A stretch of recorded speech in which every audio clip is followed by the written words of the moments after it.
people have asked me this season that the country is into this kind of depression and recession, which way out? And I remember telling them that Nigerian problem is Nigerian problem and should not be your problem. The economic problem of Nigeria is Nigerian problem. True, it can affect you to some level. But if you notice that so many great companies in the world were formed in the recession, you will know that people even do better in a difficult time than in a normal time. If the economy is booming, somebody can relax with employment. When William Hewlett and Dave Packard started HP, they had employment, but they were in the peak of recession in 1934. And the employment was no longer taking good care of them. And they decided to go back to their dream of having a company. Today, HP is the largest example of partnership in the whole world.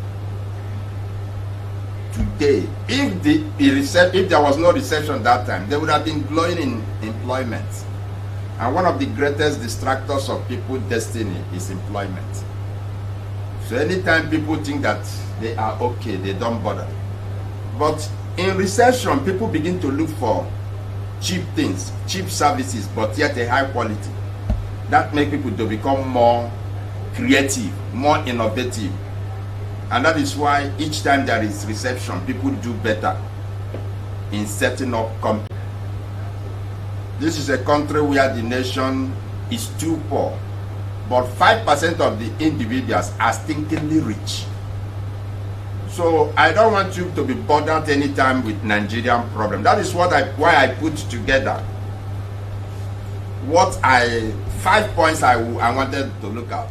What it means to managing expenses, because I discovered that most of the time people don't manage expenses, and that is the major thing business people do wrongly. Expenses. Number 3 is that so many people do business without knowing what they call profit recognition. They don't do some little accounting and little mathematics of knowing whether this thing I'm doing, is it something coming out